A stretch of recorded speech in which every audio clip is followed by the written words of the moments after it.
Doctor Shyama Prasad Mukherjee की पुण्यतिथि के मौके पर सांसद बांसुरी स्वराज ने डीडी न्यूज संवाददाता अमरेंद्र गुप्ता के साथ बातचीत के दौरान कहा कि डॉक्टर श्यामा प्रसाद मुखर्जी ने सदैव राष्ट्रीय एकता की स्थापना को ही अपना प्रथम लक्ष्य माना था।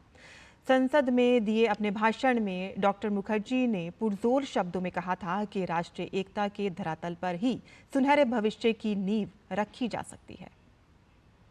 बांसुरी स्वराज जी हमारे साथ हैं। बांसुरी जी, एक कितना बड़ा मौका जब जनसंघ के संस्थापक श्यामा प्रसाद मुखर्जी के बलिदान को पूरा देश मना रहा है और आप स्वयं मौजूद थी।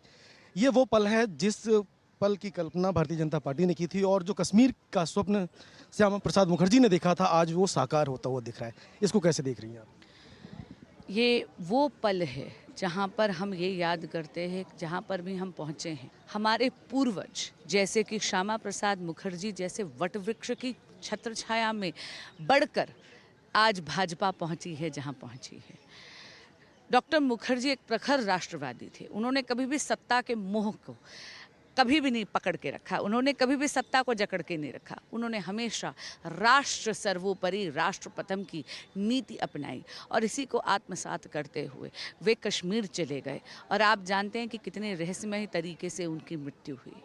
वो हमेशा कहते थे कि एक राष्ट्र में दो विधान, दो निशान, दो प्रधान, ये मुमकिन नहीं है, ये नहीं होना चाहिए। और संविधान के लिए उन्होंने अपने जीवन की आहुति दे दी। जिस अखंड भारत को लेकर श्यामा प्रसाद मुखर्जी ने परिकल्पना की थी और वो जो स्वप्न देखा था, आज प्रधानमंत्री नरेंद्र मोदी की सरकार में वो साकार हो चुका है। अब आप 18वीं लोकसभा में पहली बार प्रवेश करने जा रही हैं।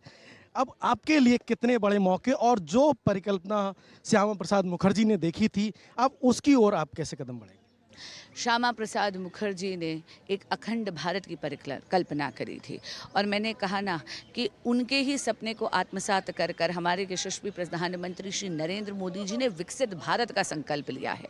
हमारे प्रधानमंत्री के इस विकसित भारत के संकल्प को सिद्धि तक ले जाने के लिए मैं और भाजपा का एक एक कर्मठ कार्यकर्ता एकदम संकल्पित हैं, प्रतिबद्ध हैं। तो ये थी बांसुरी स्वराज जी, जिनका साफ तौर पर मानना है कि जब ये 18वीं लोकसभा में जा रही हैं तो जो विकसित भारत का स्वप्न प्रधानमंत्री नरेंद्र मोदी ने देखा है, उसको आगे ले जाने के लिए लगातार प्रयास करेंगी।